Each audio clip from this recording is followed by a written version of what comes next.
Hi guys, how are you doing? Welcome to part 2 of Unlock Your Fretboard.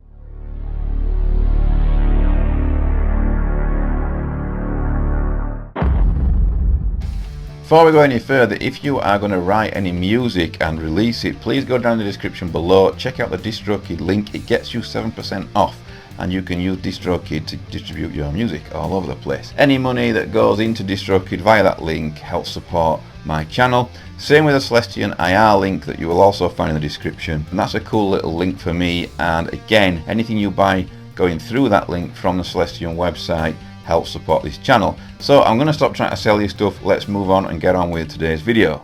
If you've not watched part 1, please go and watch part 1 so you understand exactly what's going on in this video. This video is going to be much shorter.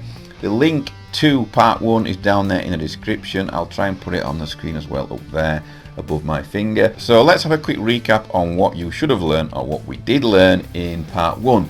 Now, we learned something called the diatonic scale, and the diatonic scale is made up of 5 modes that run from the nut to the 12th fret.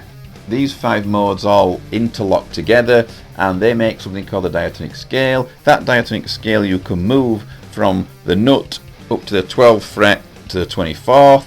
It's the same pattern, all you do is move it from there to there, and then this helps you cover the whole fretboard once you've learned all these scales and once you've learned the diatonic scale in full.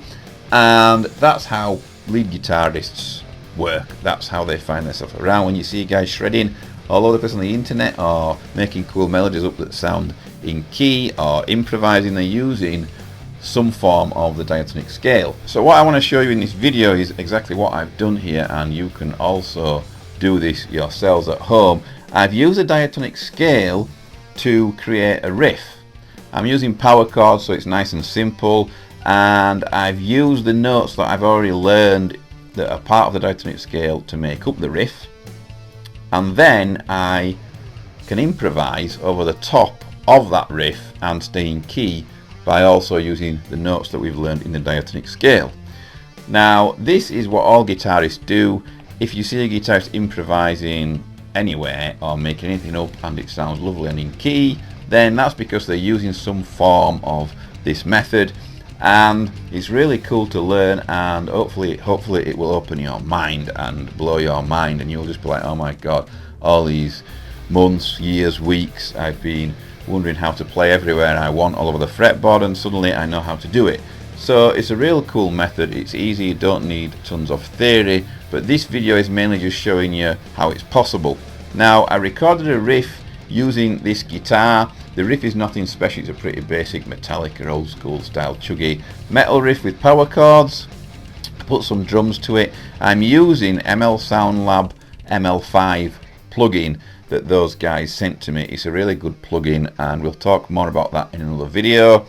And then all I've done is I've used the EVH 5150 guitar, and I've just picked notes that I can use and had a good feel around the fretboard, using the diatonic scale to show you how you can use it and play over the riff and kind of put it into practice and show you how it works. Now, one thing I will say is that usually if I was actually writing a specific solo for a song, or a melody for a song, or a lead part, I would use this method, but I wouldn't just do a one take and then put it out there for everyone to hear, because obviously it'd be rough as hell because you're just improvising. What I would do is I'd probably have maybe between 5 to 10 attempts and run-throughs until I found a real cool lick, a real cool position that sounded great over the riff, and everything from there then would build. You know, I believe that melodies, guitar solos should have a beginning, a middle and an end, just like a song. Obviously, in this video, I think it's my second take, because my first take was that bad that I just don't want anyone to hear it. I deleted it, and this is my second take that you will hear, and I'm basically just finding notes in a diatonic scale and kind of fumbling my way around, but staying in key. And what helps me to stay in key, and what has enabled me in this video to stay in key, is using the method that I taught you in the previous video. So I hope that's cool with you guys. Please leave a comment below. Let me know what you think of this tutorial. Let me know if part 1 and part 2 have helped you. I can make a part 3 and go more in depth into more complex things if you guys want me to. So leave a comment below. Thanks for watching, guys. I hope this really helped you, and I hope you go away and put this into practice. You know, make your own riff up, your own tune using the diatonic scale, and then solo or play over the top of it to your heart's content, also using a diatonic scale, and stay in key. And yeah, I think you will enjoy it, especially if you were like me and for years you've been wondering how the hell you can move wherever you want on the fretboard. So the fretboard is now fully unlocked. Go away and enjoy yourself.